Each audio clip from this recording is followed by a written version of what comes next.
बिस्मिल्लाहिर्रहमानिर्रहीम। Dear students, अस्सलाम वालेकुम।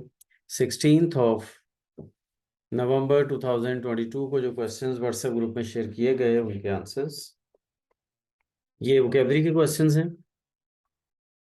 The agreement is design to remove dash to trade between the two countries. तो अब यहाँ पे इम्पेडिमेंट्स कह लें, ऑब्स्टेकल्स कह लें, दोनों ही करेक्ट हैं, क्योंकि दोनों का मतलब ही होता है रुकावटें। तो रुकावटों को रिमूव करना, जाहिर है रुकावटें दोनों का मतलब है, तो फिर आंसर हमारा बोथ ए एंड बी होगा, क्योंकि दोनों ही ए एंड बी करेक्ट हैं। Question number 2, if you are looking for reliable kitchen gadget suppliers, you have come to the right source.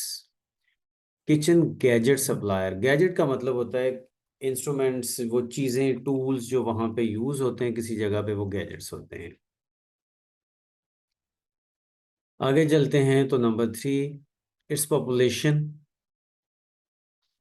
Then as at the present day was a heterogeneous collection of all races.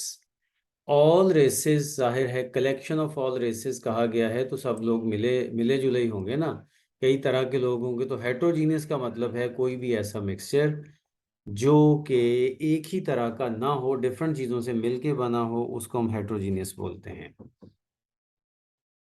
इसका opposite homogeneous होता है, यहाँ पे heterogeneous आएगा। Question number 4 अगर हम देखते हैं तो in the personal computer market Microsoft holds a monopoly. Monopoly का मतलब होता है इजारादारी, जहाँ पे एक ही कंपनी बहुत बड़ा बिजनेस कर रही हो। क्वेश्चन नंबर 5 है, when she was young and naive she had dreamed of such a job. Naive का मतलब होता है इनएक्सपीरियंस्ड किसी भी फील्ड में, न्यू होना, यंग होना, न्यू होना किसी भी फील्ड में। तो नाइव यहाँ पे यंग के इक्वेट कर रहा है, यंग के इक्वल वर्ड के तौर पर आएगा, तो इसलिए नाइव आएगा। आज के लिए इतना ही। सी यू टुमारो। Allah Hafiz.